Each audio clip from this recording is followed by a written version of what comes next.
กระทรงรวยกระตงสีละเวเขาปุยเวงกัลหัวตัวเต็นมินหัวกับมังไอจุนมูเอโมกติยาอันมานี่ก็กัลเป็นนูลกส่วนกับมุตาเอกับมังไอซูกับฟวนตาก็กัลตีเลโตรัวโลกันนูอินะมีปลายตู้ปินดันชูงะอามาก็หวยลูมาโลซงกังเงินกัจจิโอเยรูซาเล็มปนูเตสซาเลรัมสุกปุยชาลินมังไอนัจจกทว่าที่ฮาร์โลตูรินอามาอินอดูมาโลชวนอันมานีกับเป็นนูลกชวนกับมุตาเอกับมังไอชูกับฟวนตากับกัลติเลโตรัวโลกันนูอินะมีปลายตู้ปินตันชูงะอามาก็หวยลูมาโลซงlalpan min huta min fuanta mangai nakutin afuan se atha le to lowang se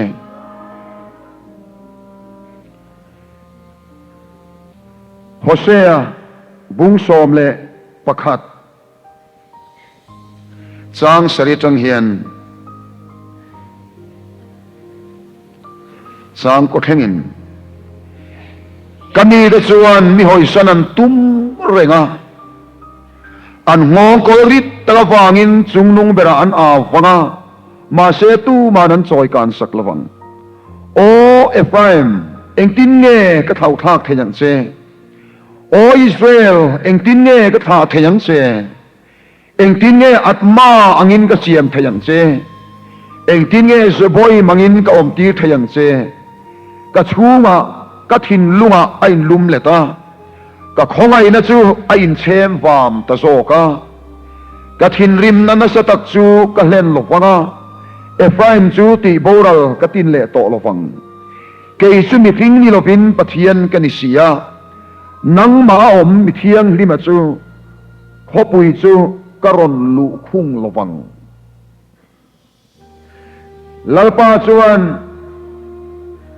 อับมังไงเตะอัลกันเฮลคัดชีนะคะอาริลรุวนานี่อิสราเอลชวนนปันลายตาโตกับมังไงอะไอ้กุบตาเรามาใจนกันละชัวก็กูชัวก็กูอันนี้อินอันลัสบะบาโฮเนรานินทอยามิเลมเซียมศพเนนาเตริมตุยันหาละเกโรชวนเฟรมจูabana domin kal ka sirtira mase kal ka sirtir tiro so anremia lo ngai to pon ngai to lo bate mihin khui khual mangai na khui na chonan mani ka kaya antan chonan khabe ya kol hi sak tu te ang chukania dua takinan ma ei tur ka hluya mase anin lamle chuang lo ai kuptar ma katir lenga suria chu an lalania nga an khopuya da chon khan dai ain filik nga an kul da cho bora nga atira lang ma se thuron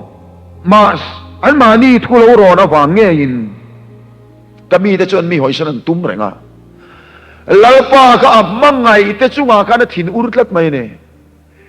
heti khopian ka en skol che ti khopian ka vul che chu ti chung pon i khlep du lo re chu wang chuan tin nge ka tiang che ti hian ka ti don che ni an ti tan ta na ma se atile thei thot lova a khai ka chuwa ka thin lung chuwa in lum le ta ka khong ngai na in chem wam le ta zo ka ti le ringot mai ne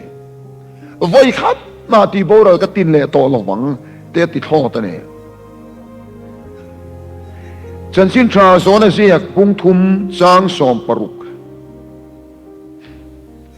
chan sin tra zona siak pung thum chang som le paruk atang hian Pathian in kovela mai em chu ti chuan fa pamal nei chuna pe ya ama chu tu poring a piangan boral lova cha tu na nun na nei sok nan khovel thiam lo chan tir turin Pathian in afa khovela tir lo khovel ama wang an dam theina turin atir ani zoke at ko thiang rim lar pan mal min som sak theu ro se amen Pathian Hmangaihna ti mang ila thain kan khria ko ran ho te na kanin pol khom nan nu bera hian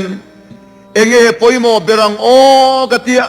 kan ngai tual ven nau thina adang te po kan chipren ona kan hum ran thina ma se karil ruat lalian berchu Pathian Hmangaihna ti hiane kan soi ma ka soi du chu soi pia phak lo Hmangaihna ni ya khial zo phak lo Hmangaihna ni ya khil zo sen lo Hmangaihna ni ya chu bangin ka soi seng lo ti ka in fenga la ka soi phak lo ti ka in fenga la ma se soi lo the lo ani la phua tu ning tin nge soi kha o Hmangaihna ka soi thiam lo na ka ngoi thei lo ati ole zai na hian mi ti sang kan donin khoma ni then ka te pe chu Pathian thu kan ngai kha solo kan ngai kha kan mi tuet la zoi ani ma se in thil sual lo ti to chin te in thil sual lo khoi to chin te wang khan na men lovini khasuma hallelujah amen ti point sak ema nima sila in thulo soi to te in thil lo khoi to te in lo kal to na chin te nan nai tu achua ka chuta chuan in khargun na men lovini in kharunga chu chuan a boy bet sewa chu chuan a man bet zonin ka khetla ta ni nima se ka soidu lalli suwa Krista ti sen sil fai la in oma ko ran ho ngeng ka ta inom phot chuan in soi moi khan angai lo ba in fak chop angai lo ba I than lalli suwa Hmangaihna hian atua moi song se ni lalli suwa Hmangaihna hian a hlia khu song se ni ibel ko ran hian a hlia khu em se ni unau tu in soi moi angai mia lo in fak moi angai lo manami ti du su I voi nun nge ya voi ni chom nun nge ya po in fak moi du su kei chui ka hla ni ka sual ka kia chua fo te hian min ti ka pha lo wang chua ti sen lo so la ke fa kai ko me song ke ne unau tu kan bel lali suwa kan khan Krista Hmangai kan khan Krista Hmangaihna hian thia min chan tira min khu moi zo ani lali suwa ti sen hian pol lama kan thiam lo na te chungril lama kan thiam lo na te pa lama kan thiam lo na te po arku fai fekani ole Pathian Hmangaihna hi kan soi to ang kan soi fi a phak lo khia zo phak lo khil zo sen lo Hmangaihna ani ti kan khia sutiang chuan a Hmangaihna ro pui sia tlem te in tarlan chuan tum tai la Pathian Hmangaihna hian zia anayane Pathian Hmangaihna hian zia anaya chu a Hmangaihna zia pakhat na chu Pathian Hmangaihna chu pe a Hmangaihna ni a Hmangaihna zia chu mani in pe Hmangaihna pe chuak Hmangaihna hian a Hmangaihna tan lalpan thila pe a Hmangaihna thil pek na sat zia gi unau te uzanina kan soi seng lavam ma se ka soi du se hiene Pathian in khovel of Hmangai ma chuti chuan apa mal nei chun ape helari suwa Krista min pe ka hian mi hing mamo zong chu akim tekane unau te voina I mamo hi suwa a oma naktu ka imamo hi lali suwa a oma satuana kan mamo tur poi lali suwa ne na hian a oma ne Pathian Hmangaihna chu mani in pe Hmangaihna ne helai taki soi siam har tiro khil siam har khop ma se in zot mai te zanina hian a Hmangaihna min pe velo ti thei tu nghe om ke chi min pe ve lo lali suwa min pe ve lo Hmangaihna min pe ve lo ti thei tu nghe om tu man kanom lo min mangai ve lo ti thei kanom lo I suwa min pe ve lo ti thei kanom lo re re ti suwa ape ka te hi Hmangaihna pek papa apek te hi kan phure awang pek kan ni lo wa ke manian pek om ren kan ni awang pek kan ni lo kan phu lo kin na reng kan nei lo Pathian hian min mangai lo ma sala ati sual lo re min mangai mia lo ma sala Pathian hian poi a khoi lo ati dik thomang ma sala Pathian chuan ama le ama atanga bangai na vang otin min mangai adi ringot mai ne mangai chan nang ma om lo du chan nang ma om lo mangai phu nang ma om lo re re ama min mangai vang otin min mangai adi ringot mai ne ama ro chu ke ni chu Sandam kanita kanan tidona kapiang tharta kanan tidona hetilaya hian mangai chan kanan zongta mangai phu kanan dabveta as misual lo chumu kan nei silova fellow bag mu tur om silova diklo le chop lutuk bag mu tur om silova manilam kanin ena kantol hale pur chin Nima se zaina ye nei lo khete isual zia akhia idiklo zia akhia ichop zia akhia ma se Hmangaihna wang ngothian Hmangai se ani ringot bai unau tu heti mamin pangai ni si chuan itlan bo san ani chuan le khutkan ani Hmangai ringot mai che ni Chobang chuan lo lalpa hetiang min mai ni chuan ka lo ki re hetiang ngot mai po min pom du ni chuan ka lo ki re isu he kha khebek iru kha ji po khebek gasgol veini po khebek nima sela ti chung chuan ka mangai katani yatiringot mai ne Hmangai khat don che Eng tin nge zoya kan chin cha zone ziak bung som le pathuma khan kan muka amami khovela om Hmangai chin te chu atop khengin Hmangai renga atop khengin Hmangai renga khem mun I khen khet kian Hmangai ren je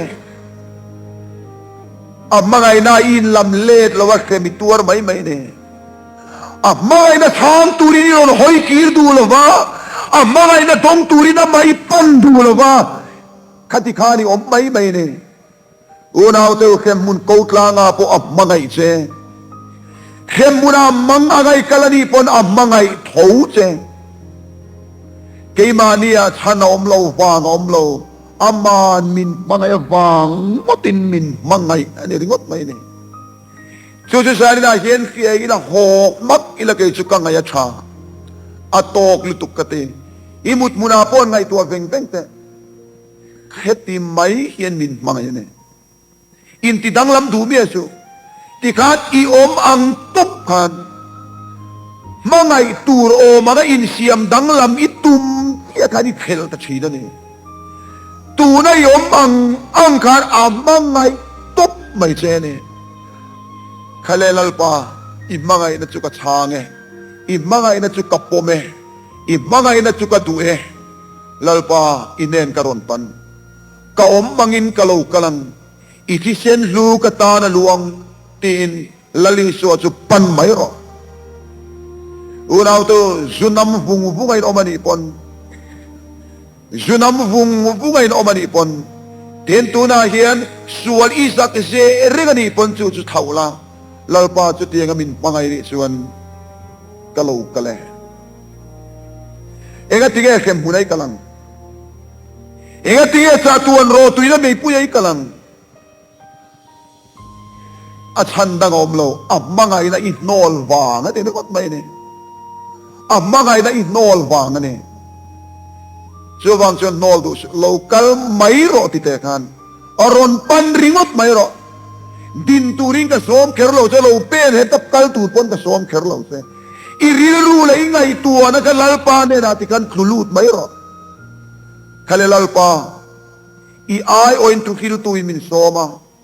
nang ma ai o ding ania min soma wangin kalo kale nangin min soma wangin kalo kale tu po ka ne na local chu kan not chuak long ti wangin kalo kala ni ti pan no tin Pathian Hmangaihna hian isedang ala nei ne a top zana ne anti ang chu Pathian Hmangaihna hian zia ne ya chu mi azia kan soi le du chu Pathian Hmangaihna chuan bo zon le Hmangai te u mi zui hi azia ne Pathian Hmangaihna chuan mi bo azonga a bo a Hmangai te chu a u mi zui ane heti lai taki unau to ro pui lai ni ka khian la khan khoma kan ni tina kan kan siar kha khata kan a Hmangai te aron u mi zui dan ka a tiang khop ne mole zana lai kum chunga ka don thin kap Hmangai chu ka zong ruai ka tong si lo ve ka thoma ko pui dai kom ka velang ko khera le muala ya chon ka zong zel do ne ka Hmangai chu Pathian Hmangaihna chuan mi bo te ka a u mi zui reng mai ne unau tu ka zong ruai ka tong si lo a Hmangai te ka u renga a zong reng ni ma sala kala tong lo ti ne ko khera le muala ya te chuan ka zong zel do ne ka Hmangai chu ka zong ruai ka tong si lo ve khopui ve ga kal hual tu ten min lo muwa ka Hmangai chu in mu emo ka ti ya an mani ka mu nu ka chuan ka muta e ka Hmangai chu ka vuan ta ka tha le to ruwa lo unau te lalpa chuan Hmangai te bowi a zonga Hmangai te bowi a u mi zui reng mai ne nu le pa ten an hawa isual tuk mai em hok bor kal bor ron hoto su anan no chuaka an fa ten an chuak ngawa ni ma se sanan mu thei chuang lo nu versus an laya le thak mai sitting room an chule wang khoya tak chuan zan ina hian omang mo voin laya khoya tak chuan so e yang mo ani teina vatlo na changa hiang em o apu teina te hian lo riak lau mai sela chatu an no chuak tak na Hmangaihna ka na re thonia bole unau te chu tiang chuan lalpa lung kan ti oi to lo na lalpa ril ru kan ti na tak na Hmangaihna chuan zani na hian min zong renga lai kum chuwa ka don chin ka Hmangai chu ka zong ruai e ka tong si lo ve unau tu Hmangai te zong reng mai hoya tak chuan omang mo riana nei lo wanga mi pakhat mi chung ko chan chin ani wangin soya nuam lo ka soyin ka thiam ani chuan thu kan ni sina anu na rual ban lovina omane ti chuan a thini a apa na chan chin an soi chu an na lutuk rual ban lovani atle min ina po en kola buai thak ve de uthoma apa chuan nu pui khan na ne ya anu pui chuan a milvak lo boka ti chuan an chuaka an khuwa chang chuan an chuaka apa u nau te ina te a farnu te na te nikhat te om lora atui theingang lova an ina bokaron hole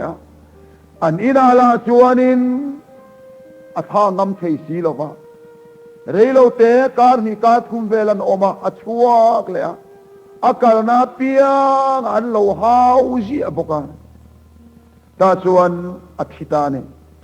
appai na chanchian soi mai chu ka papa hi rual ban lo ti ka sia mi lom zong pon om thiam lo ti ka sia nima sela azin chuale mundang danga om po hian ka ngai tu thina karil rui an na mai kan khua apel kia hian ka ngai tu na chuan kan khua ye pel ve nga la ka ngai tu ai kan khua om lo re ka papa ka khoya chuan ria kang mo a farnu te kanan pa te mit men veng om sia ani lo le anu u nau te na kana kal nge yang tun tum su te ka thia ka suam tu ar ai ni voi na kan tha liam ka papa hi ka manga ye ni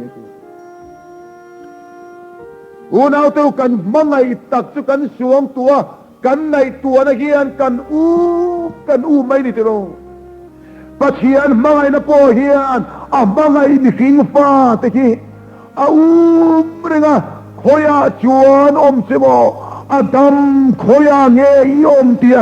eten huana mangai tuina ron mi suyan kham unau te voi ni gen lal pan min mi suyani min zong renga ni chu tangani leile a mangai na minan mi sui dan le min zon dan unau te athu ka sing million pa pakatin kitna pantia ta chuan anu le pan ril ruha mai ne so nei thei hek lo an mu thei hek lo kan papa eng tin tak omang mo an ngai tu ar sorkaran punom si om thei chuang lo nakira chon an zong ta kong si om tak taka kham kara mi sual po kan pal mayang enganga nikol sen pori se kan sutlang mayang sa hlaw om po ma se kan sutlang mayang mun khimle mun ke om po anu le pa chuan an kal pel zelan sutlang zela ato pa chuan len papa chu sao emin rei takso ei to lo pani ti khiat ret kei ter lutukin an papa chuan mamuta chuta chuan le anu le pa chuan tlana an papa chu tlan thei por om to lo ding chuak thei por om to lo ati lo chamani anu le pa ten patlan ve ta khunga an mangai ngoi an papa kan an pom ta an fu om pang chuta chuan ni neng ting em ti mam te thamuang takin omang si o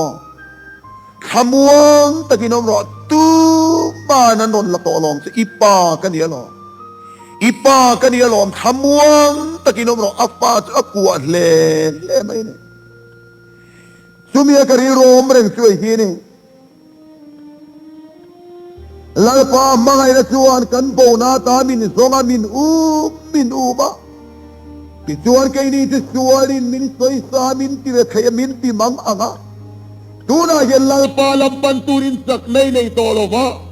Lalpa nena hole turin sak na reng na itolova. Mase amanga inazok na ron silta siya. Amanga inasuan ng masi na ron henta soka. Juta siya amanga inasuan na kuwang kuwata siya. Kabuan ta kakale to rualo. Unaw to kabuan ta kakale to rualo. Camping manginlalisyo na ron na siya. Camping manginlalisyo na ron kuwang kuwa siya. Camping manginlalisyo ine na ron isop na ya. Apom ta vong siya kakale to lopang. Unaw to wanisyo na to doon mo siya. Suti ang siyot Pathian mga inatuan. Kabuan ta kakale to rualo. Kanuina ni pai tu tindan chunga ka kuai lu malo tuan Unaw tu ama nena van mun ropuya mangai tirama min kuai lu malo chuan ka kha nia lo bang na tiringot mai ni chuwang chuan mangai na ka tolin ka pan min kheto wain zara hian o ei kiang o engang ponom mai la engang pon lo sual to ni mai la lalpan min pom ta lalpa mangai na chuan min zong suak ta khale lalpa le I khongai lang chunga ka tol ve ta tin khamuang takin zai nai in kal san ka duani ani le le hata khan tume lom zo kai rin an patlan bo khange lo manga nu le pa te an patlan bo ka che atsau e bawangin lom dan tu zia tak tak ko man siam lo ni mai kai amai ro chu alom zo tu chu anu le pa khani han ngai tu te lom tu chu ni zari la yelali suai lo panta hi ilo piang tharta hi nang ai va na mi pui ten lom zo ilam la yan muwa lam tu la in chu ka parin thara ani lo pani thei to ka omuna in dinga misua simten bananan pari unaw tu mangai tu thinlunga amoy lutu kani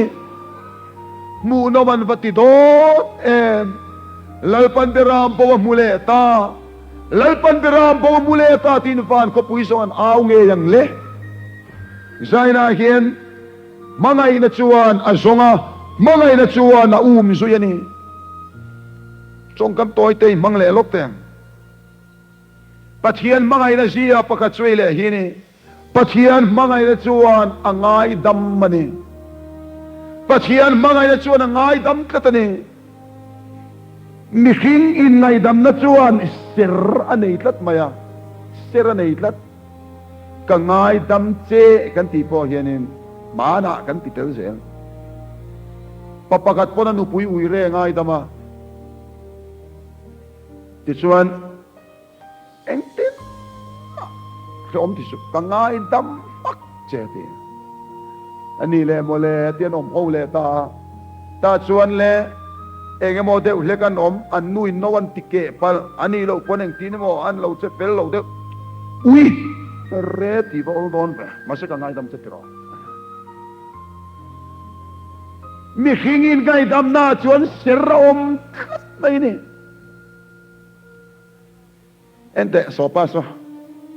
en mate mara ka cheng sang ru tosin ma se kangai dam mak ka cheng sang ru tosin kangai dam mak aji ple ngal mule ma se kangai dam mak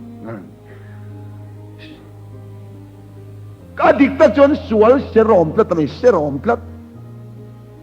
amai ro se pathian ngai dam na chuan sirpa khat ma nei lo an sual le an na te chu ka thei ngi na di lo ka haider po ni lo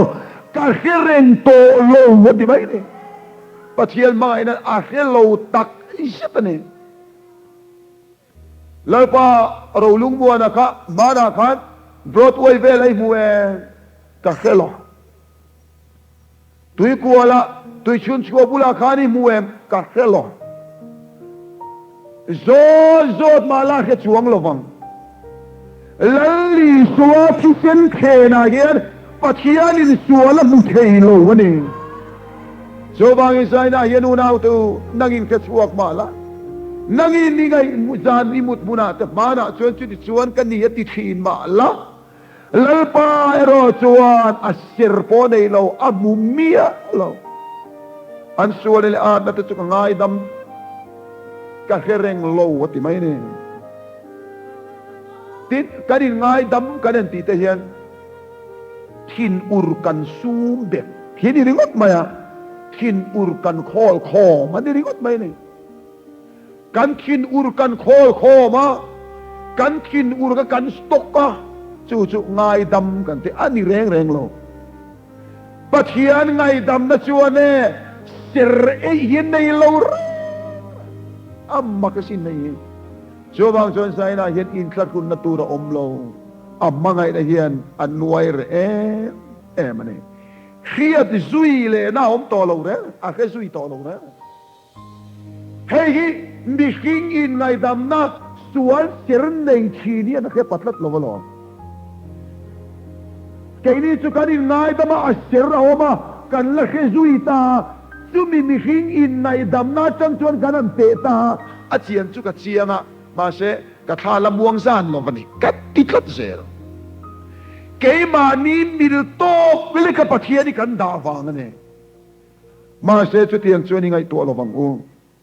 à ser ra to lo à cái to lo chú vàng chuan ta kinh sa na in mu vàng vàng àอีกชั่วเราวันนี้เป็นปัจเจียนินอีกชั่วตะกะอาเกโตโลตีเขียละลมผู้สวยมากครับ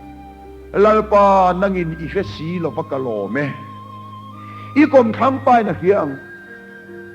อีกมชักป้าปนนักเรียงอันโดนเฟียมมาอย่างเจมาละคันติรอเนี่ยมีสิ่งกันนี่จะเนี่ยติรอหันตีเวจามชั่วมังมาเสปัจเจียนรอจนอาเกโตโลวันนี้มาไงนะจวนอ่างไงดำวันนี้เฮตังไงดำตีอัฐุขบะเทียมจันตีร์ตีนี่เรนัยขบะเทียมจันตีร์ตีอมเสียจุกอดจงกำมันเนี่ยกอดจงกำเทียมโลนับปะคัดมาในโลเวตีนาเนี่ยมาไงในนั้นมินเป้ที่อาวานชัดเจงจงเวดิกโลนับปะคัดมาเฮป้าเฮียนั่นเองโลเทียมโลนับปะคัดมาเฮนูเฮียนั่นเองโลจู่ปะเทียนมาไงในนั้นกันสวดเสกตีเรดานจวนเนี่ยเนี่ยเทียมกันจันตีร์ตะขามันนี่ค่ะเนี่ยมินติโลเฮนูเฮียนเทียมโลจันนเรงอันในโลเวเฮป้าเฮียนเทียมโลจันนเรงอันในโลเวจู่เทียมจันตีร์เนี่ยสวดเฮียนซุยนะอมโตโลไงดำนาเนี่ยปะเทียนมาไงนะจวนไงดำมันเนี่ยแค่เล่โหละอีน่าโหละอีสัวละแค่ซุยโตโลตีเขียละอีปินดันชูงาลัลปากะโลเมตินลมผู้สวยรอตูนางเงปกันสวยงามเตกันอินมูเลโตโดนโลเกมมาสามีแต่เช่นกัดอินโลเองโมเลงตีกับลาวนี่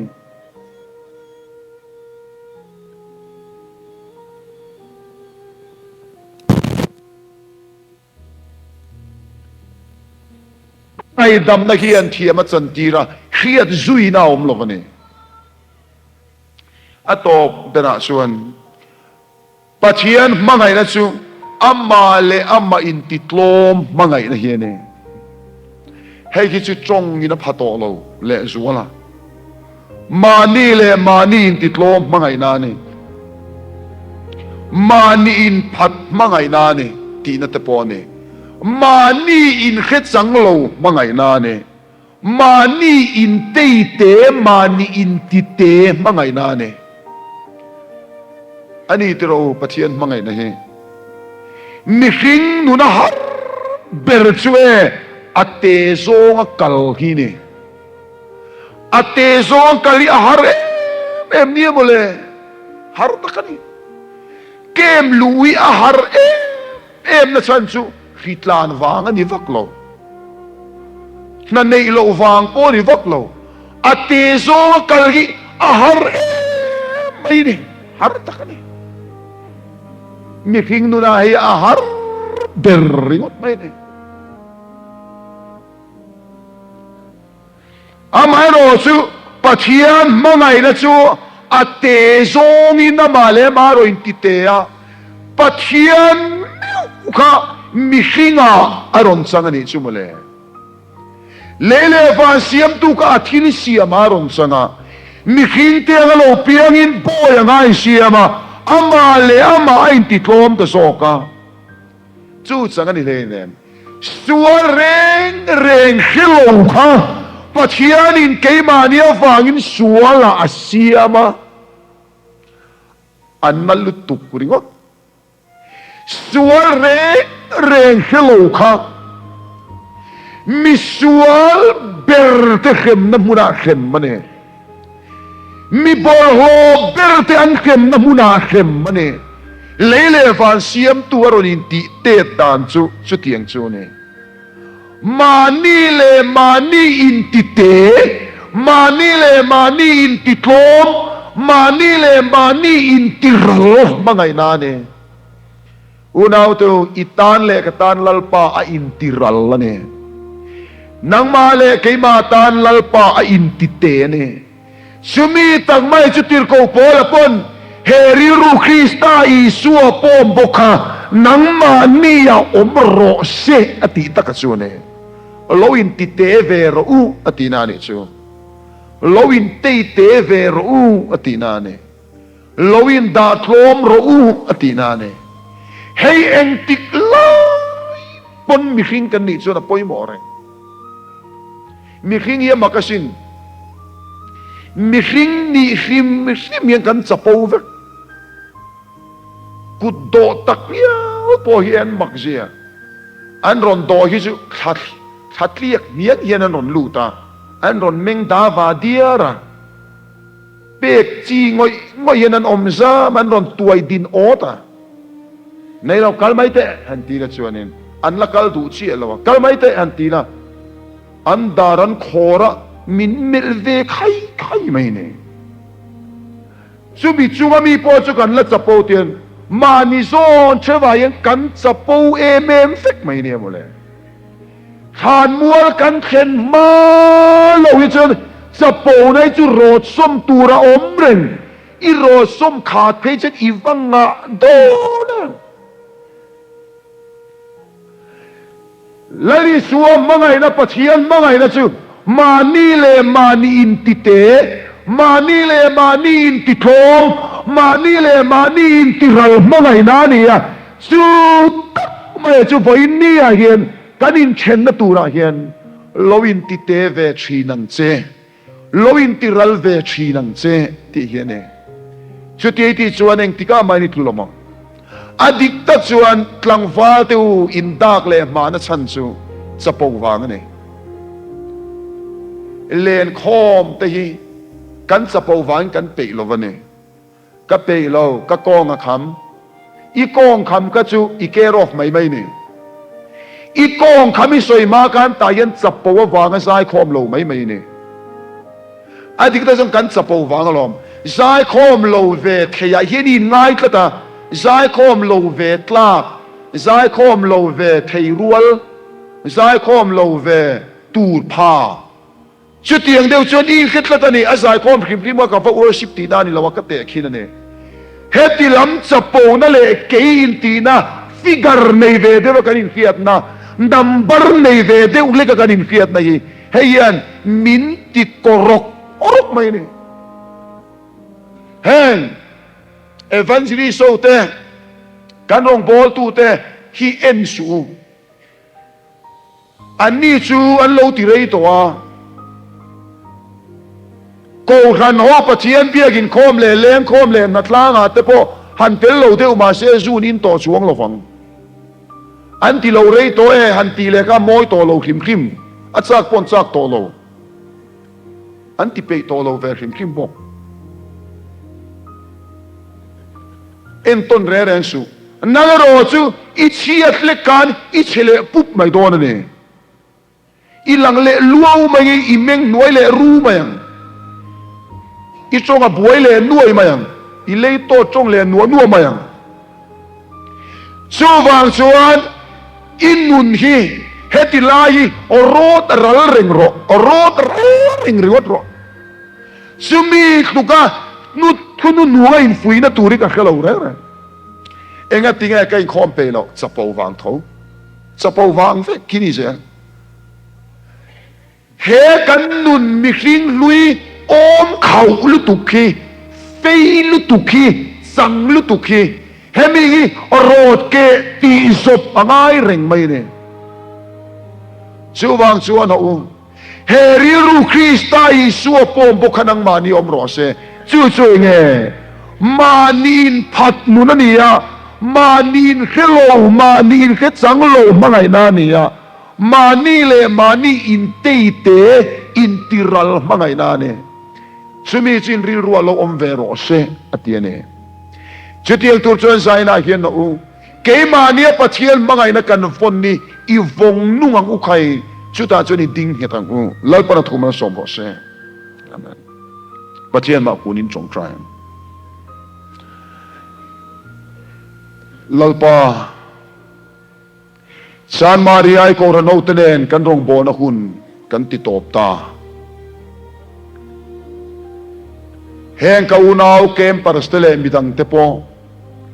sau chang ni an lo ne ya in la ka in thal phun chang an nei poin i Hmangaihna ro chu angai reng ti lo khilang che an ne na hian thunu chia kan du ber chu i Hmangaihna ti hiene zana an mut buna te beidong ngoi an om huna po lalpa mangai tu nei lowanin phiat huna po leile van ro re tu in i Hmangaihna ti ron khiat tharmam ti ran se unaw tu Krista ya i ma ding kan ya wangin ka khil non le du che ne eile bar sille pen itla thamani poin lali suan of mangai te ti hello puaran te klabal layom poin ilama tu ban chang tolova imal din nari poin lali suan of mangai te ti lo heregan te Pathian in kan Pathian ti om chu zaksi lova ilo petek le pal ani poin Hmangaihna si angai renga lalpa kalau ho bau to lo turin tin Hmangaihna chua chen lulut leng che kat fian te u pastor te kan bulan om reng thailo ko han upa te kan bulan om reng thailo